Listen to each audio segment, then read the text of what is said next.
কি গো গিন্নি, এটা কিসের ফর্দ? কোনো অনুষ্ঠান হবে নাকি? বিয়ে হবে গো। বিয়ে? কার বিয়ে? ভগবান শিবের সাথে দেবী পার্বতীর বিয়ে। সামনে শিবরাত্রি, মনে নেই? হ্যাঁ, তা মনে আছে, কিন্তু এই ফর্দটা কি জন্য গিন্নি? আমি শিবরাত্রির দিন বিকেলে বাবার মাথায় দুধ ঢালতে যাব, তাই তোমাকে আগে থেকে লিখে দিলাম কি কি লাগবে। সব আগে আগে নিয়ে আসবে। হ্যাঁ, দেখি কি লেখা আছে। দুধ 1 সের, গঙ্গা জল, নারকেল, ঘি, মধু, দই, সন্দেশ, রসগোল্লা, আকন্দ ফুলের মালা, ধূপ, মোমবাতি, 108টা বেলপাতা, ধূত্র ফুল, নীলকণ্ঠ ফুল, লাল পাড় সাদা পাটের শাড়ি। ওরে বাবা, এত কিছু! হুম, এখন ওরে বাবারে মারে কিছু চলবে না, চলবে না। আর আগে থেকে লিখে দিয়েছি, আমি কোনো বায়না শুনবো না। হ্যাঁ, যদি না নিয়ে আসো তাহলে কিন্তু চলে যাব। হ্যাঁ, বলি, শিবরাত্রির দিন তো মেয়েরা বাবার মাথায় দুধ জল ঢালে বাবার মতন স্বামীর কামনায়। তা আমি তোমার স্বামী তো উপস্থিত, তাই এত কিছু। তোমার মঙ্গল কামনায় গো। তুমি আর বাড়তি কথা বলবে না, যা বলেছি সেদিন নিয়ে আসবে। হ্যাঁ, বেশ বেশ, ঠিক আছে বাবা, ঠিক আছে। তাহলে আমি এখনই যাই, সব দোকানে দোকানে বায়না করে আসি। সেদিন তো এইসব জিনিসের চাহিদা তুঙ্গে থাকে। হ্যাঁ, তা যাও, সেটাই বুদ্ধিমানের কাজ হবে। হ্যাঁ,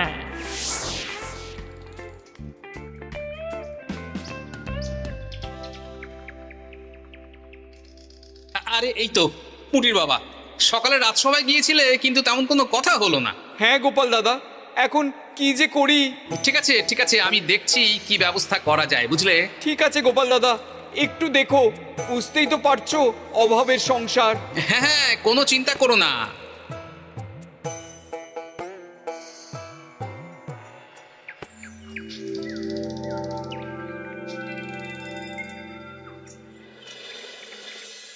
আচ্ছা, আজ তাহলে শিবরাত্রির আয়োজন নিয়ে আলোচনা হোক। মহারাজ, এসব নিয়ে আপনি চিন্তা করবেন কেন? আরে আমার মতন একজন মন্ত্রী থাকতে আপনার মাথা ঘামানোর কোনো দরকারই নেই। না না মহারাজ, একদম মন্ত্রী মশাইকে দায়িত্ব দেবেন না। উনি প্রত্যেকবার দায়িত্ব নিয়ে সব তালগোল করে দেন, আর সব শেষে বলেন আমার ভুল হয়ে গেছে, আমাকে ছেড়ে দিন। এই গোপাল গোপাল, একদম বাজে কথা বলবে না। আমি এখন ভালো হয়ে গেছি। ভালো না কালো? মহারাজ মহারাজ, আপনি আমাকে দায়িত্ব দিন, আমি সব সামলে দেব। সব কাজ সবাই মিলে করলেই তো ভালো। পুজো পাঠের দায়িত্ব আমার, বাকি আমি জানি না। সে ঠিক আছে, কিন্তু পুজোর জোগাড় অনেক দায়িত্ব, সব হিসেব করে কেনাকাটা করতে হয়। সবচেয়ে বড় ব্যাপার, তার জন্য সৎ হতে হয়। আমি কি অসৎ নাকি? আমি সব দায়িত্ব নেব। না, আমি নেব। আমি নেব। আমি। আহ, চুপ চুপ, একদম চুপ। গোপাল দায়িত্ব নেবে না মন্ত্রী, সেটা তো বিচার করতে হবে। কিভাবে বিচার করবেন মহারাজ? হ্যাঁ, একটা বুদ্ধির পরীক্ষা নেওয়া হবে। আমি এখন গোপালের চেয়ে অনেক বুদ্ধিমান হয়ে গেছি।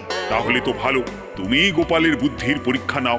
যদি গোপাল জিতে যায় তাহলে গোপালই দায়িত্ব পাবে, নইলে তুমি। ঠিক আছে, আমি এক্ষুনি প্রশ্ন করছি। হ্যাঁ হ্যাঁ, করুন করুন।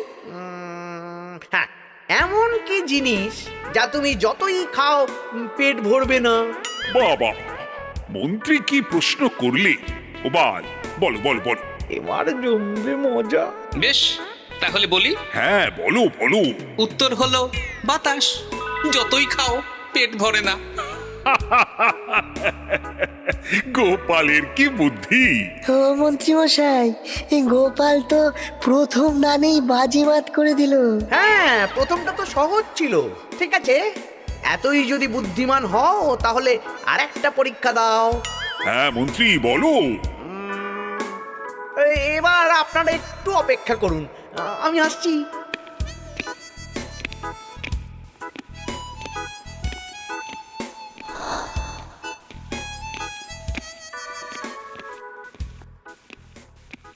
এই তো মন্ত্রী এসে গেছে, আবার হাতে একটা খাঁচা।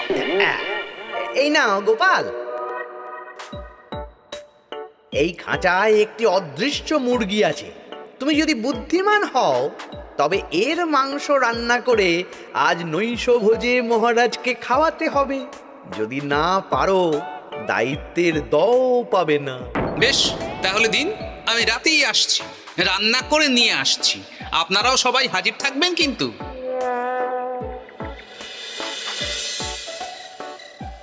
এই সেরেছে, গোপাল যে এখনো এলো না। গোপাল নির্ঘাত ফেসেছে। এই তো চলে এসেছি, এ কি গোপাল, তুমি তো খালি হাতে। মাংসের ঝোল রেঁধেও এনেছি। কই গোপাল, অদৃশ্য মুরগির ঝোল কোথায়? হ্যাঁ, কোথায় গোপাল?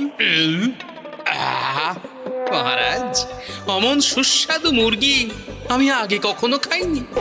আমি সেটা রান্না করে রাজপ্রাসাদের প্রধান ফটকের বাইরে রেখে এসেছি। মস্করা হচ্ছে, চলুন তো গিয়ে দেখি। হ্যাঁ, চলো তো।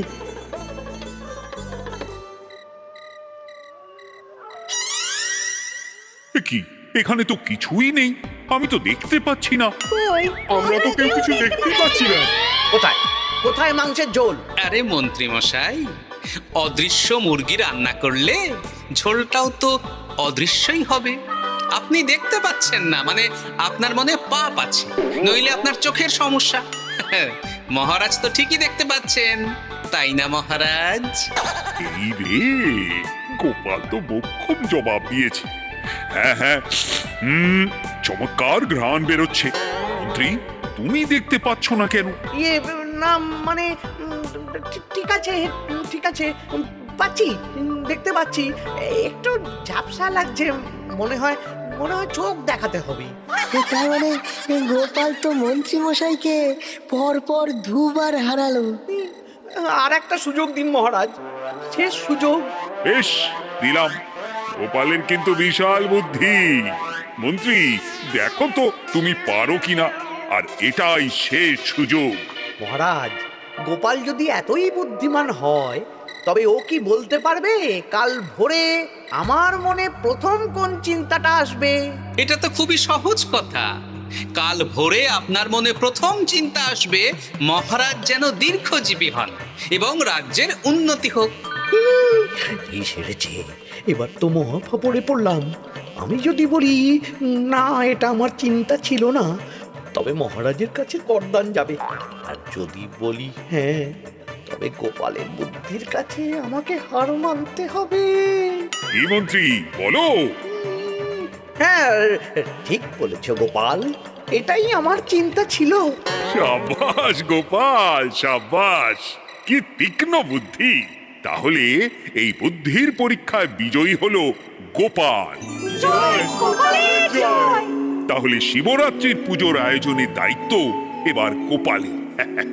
আমার আর কোনো চিন্তা রইল না। মহারাজ, গোপাল তো সব দায়িত্বই পেল, আমাকেও কিছু একটা দায়িত্ব দিন। আমিও একটা ঈশ্বরের সেবা করার সুযোগ চাই। আহ, তুমি তো হেরে গেলে। তাতে কি, ভালো কাজ করতে চাইছি, একটু সুযোগ দিন মহারাজ। বেশ, তাহলে তুমি গ্রামবাসীদের ভোগ প্রসাদ খাওয়ানোর দায়িত্বটা নাও। ধন্যবাদ মহারাজ। হ্যাঁ মন্ত্রী, মিলেমিশে কাজ করো, কিন্তু ঝামেলা করো না। না না, আমি সুষ্ঠুভাবে পালন করব। ঠিক আছে মন্ত্রী মশাই, তাহলে ওইটুকুই করুক, কিন্তু আমার কাজে কোনো বাধা দিতে আসবেন না। না না না, তোমার কাজে কোনো বাধা আসবে না। আমি ভোগ প্রসাদ বিতরণ, খাওয়া দাওয়া, এই সব ব্যাপারটা দেখব।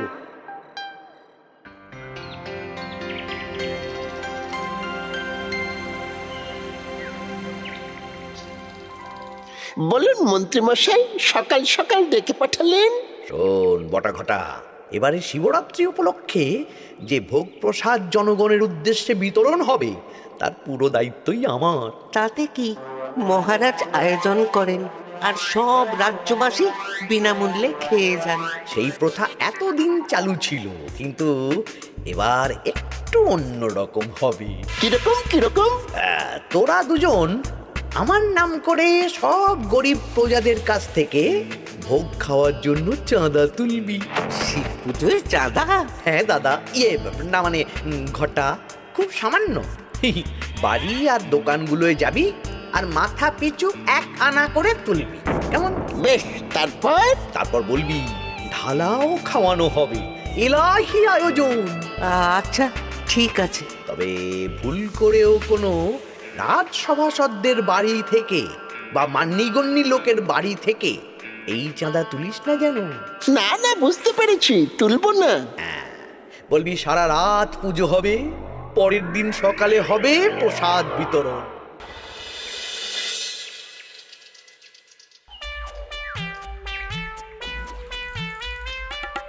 বলা এবারে শিবরাত্রি উপলক্ষে যে পূজা হবে তার ভোগ প্রসাদ খাবে তো? নিশ্চয়ই নিশ্চয়ই। এবারে সব দায়িত্ব মন্ত্রী মশাইয়ের, এলাহি আয়োজন। তা তোমাদের বাড়িতে কতজন সদস্য?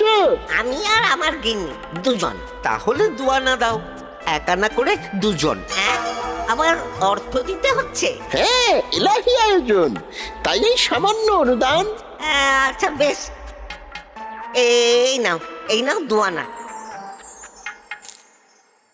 চিন্তা করো না ভোলা, এমন খাওয়ানো হবে না। রাতের বেলা শিব পুজো আর পরের দিন সকালে জীব পুজো।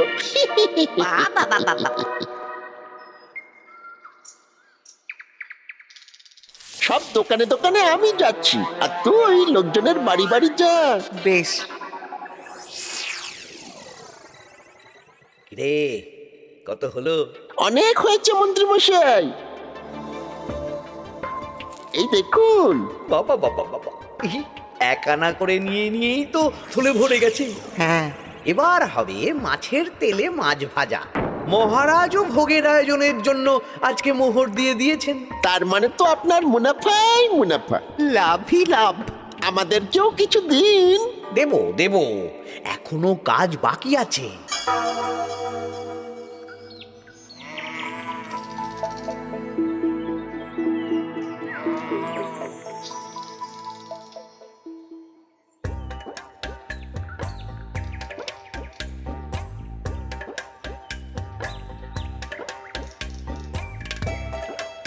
আরে আরে গোপাল দাদা যে এত কিছু কি নিয়ে যাচ্ছ? এই তো শিবরাত্রির পুজো উপলক্ষে দশকর্মার বাজার রাজবাড়ি নিয়ে যাচ্ছি। এবারে তো এলাহি ভোগের আয়োজন। রাতের বেলা শিব পুজো আর পরের দিন সকালে নাকি জীব পুজো। মন্ত্রী মশাই দায়িত্ব নিয়ে খাওয়াচ্ছেন। না, খাওয়ার আয়োজন তো এমন কিছু নয়। আমি যতদূর জানি ওই খিচুড়ি, আলুর দম, ছেঁচড়া, পায়েস, চাটনি আর একটা করে মিষ্টি। আর যতদূর জানি এই ভোগ খাবার জন্য সব গ্রামবাসী থেকে মাথা পিছু এক আনা করে নিয়েছেন। হ্যাঁ, ভোগের প্রসাদ তো বিনামূল্যে। মন্ত্রীমশাই এক আনা করে মাথা পিছু নিয়েছেন? হ্যাঁ গো, এরকম তো কথা ছিল না। আচ্ছা আমি দেখছি কি করা যায়। আমি দেখছি।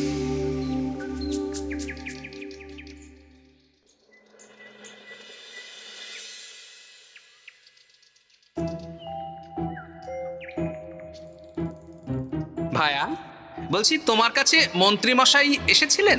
হ্যাঁ, চালের বায়না করে গেলেন। তা কি চালের বায়না করলেন?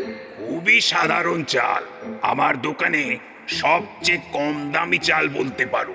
সে চাল তো আমি পুজোর দিন পাঠিয়ে দেব বলেছি। আচ্ছা, কেনাকাটার রসিদপত্র? না, সেসব হয়নি, শেষে দেব। শোনো, মহারাজের আদেশ, মন্ত্রীমশাই যে চাল বলেছেন তার থেকে 5 গুণ উৎকৃষ্ট মানের চাল দেওয়া চাই। যে চাল রাজা বাদশারাও খুব কম খান, সবচেয়ে দামি চাল। আচ্ছা, আর ডাল? ওটাও 1 নম্বর মানের সোনামুখ দেবে। বেশ। মন্ত্রীমশাই যা যা বায়না দিয়েছেন পরিমাণ এক থাকবে, শুধু জিনিসপত্রের মান বাড়বে। ঠিক আছে? আচ্ছা, ঠিক আছে। আর একথা মন্ত্রীমশাইকে জানানোর দরকার নেই, শুধু মোহরটা ওনার কাছ থেকে আদায় করে নিন। যেদিন খাওয়ানো হবে সেদিন বিকেলে যাবে, মানে শিবরাত্রির পরের দিন বিকেল। বেশ।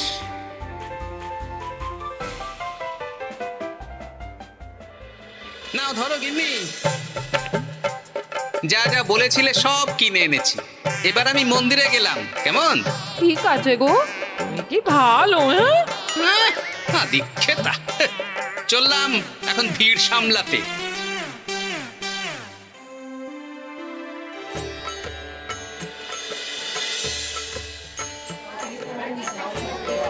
একটু সারিবদ্ধভাবে দাঁড়ান, আপনারও সুযোগ আসবে।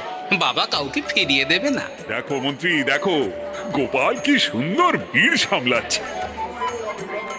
ওকে তো এই জন্যই দায়িত্ব দেওয়া। হ্যাঁ, তাই তো দেখছি। ওম নমঃ শিবায়। হে ভোলানাথ, দেবাদিদেব মহাদেব সকলের কল্যাণ করুন। জয় দেবাদিদেব মহাদেবের জয়। হে ভোলেনাথ মহেশ্বর, মঙ্গল করো বাবা। জয় বাবা ভোলাদেব মহেশ্বরের জয়। তা তোমার শরীর এখন কেমন? এই তো বেশ ভালো আছি। সবই তোমার জন্য। তুমি না সাহায্য করলে ওই ওষুধ আমার পেটেই পড়তো না। না না, আমি তো নিমিত্ত মাত্র, সবই মহাদেবের ইচ্ছে। জয় বাবা মহাদেবের জয়। চলি গো। কাল ভোগ খেতে তাড়াতাড়ি চলে এসো।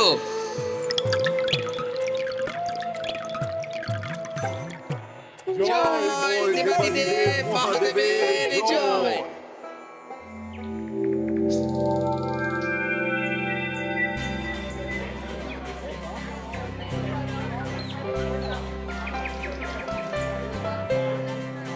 সত্যি মন্ত্রী মশাইয়ের ভোগের প্রসাদ পেয়ে মনটা ভরে গেল।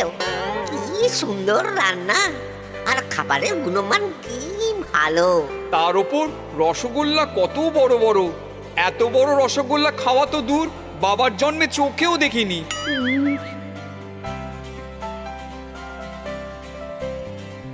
এই সেরেছে।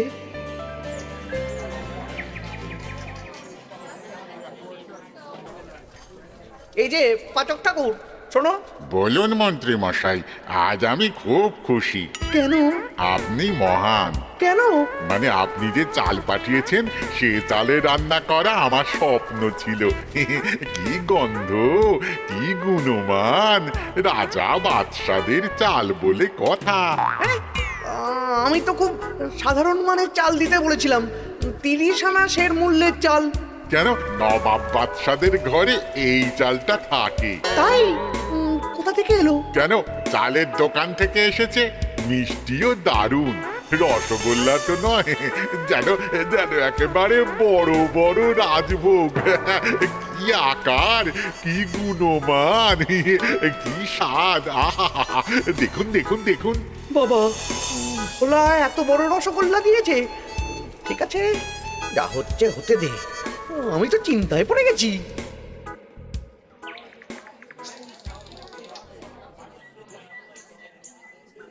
মন্ত্রী, তুমি কি করেছো? তোমার নামে তো সবাই সুখ্যাতি করছে। না না, এই আর কি। আমি যা অর্থ দিয়েছি এই আয়োজনের জন্য তো তার চেয়ে 5 গুণ বেশি মোহর লাগবে, কিন্তু তুমি কি করে করলে? মন্ত্রীমশাই সত্যিই ভালো হয়ে গেছে। দেখো গোপাল, দেখো মন্ত্রী সত্যিই বদলে গেছেন। সবই তো জনগণের সেবার জন্য। কে জানে বাবা, কি গড়বড় হয়ে গেল।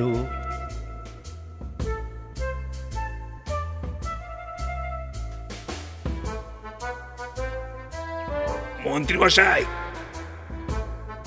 বকেয়া পাওনা নিতে এলাম।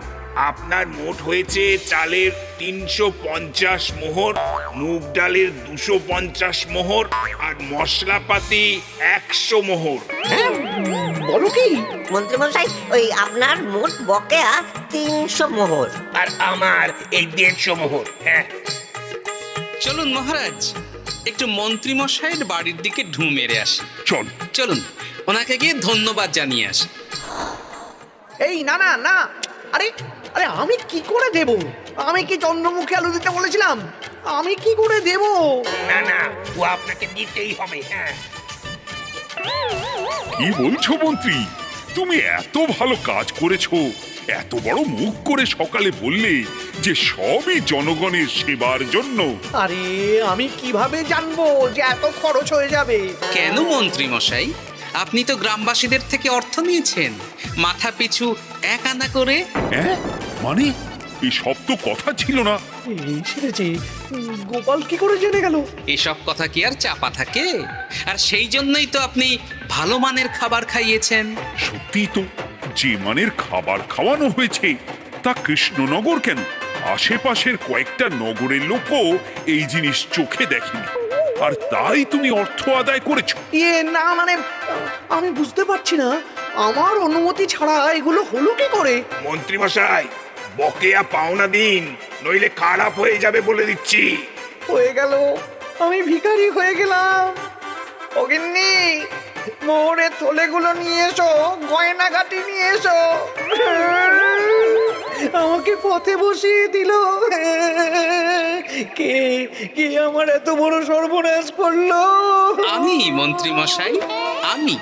আপনি যখন চাঁদা তুলে ভালো খাওয়াতে চাইছেন, তাই সবচেয়ে ভালো খাওয়ানোর ব্যবস্থা করে দিলাম, তাও আবার আপনার ঘাড় ভেঙে। আমার সর্বনাশ হয়ে গেল।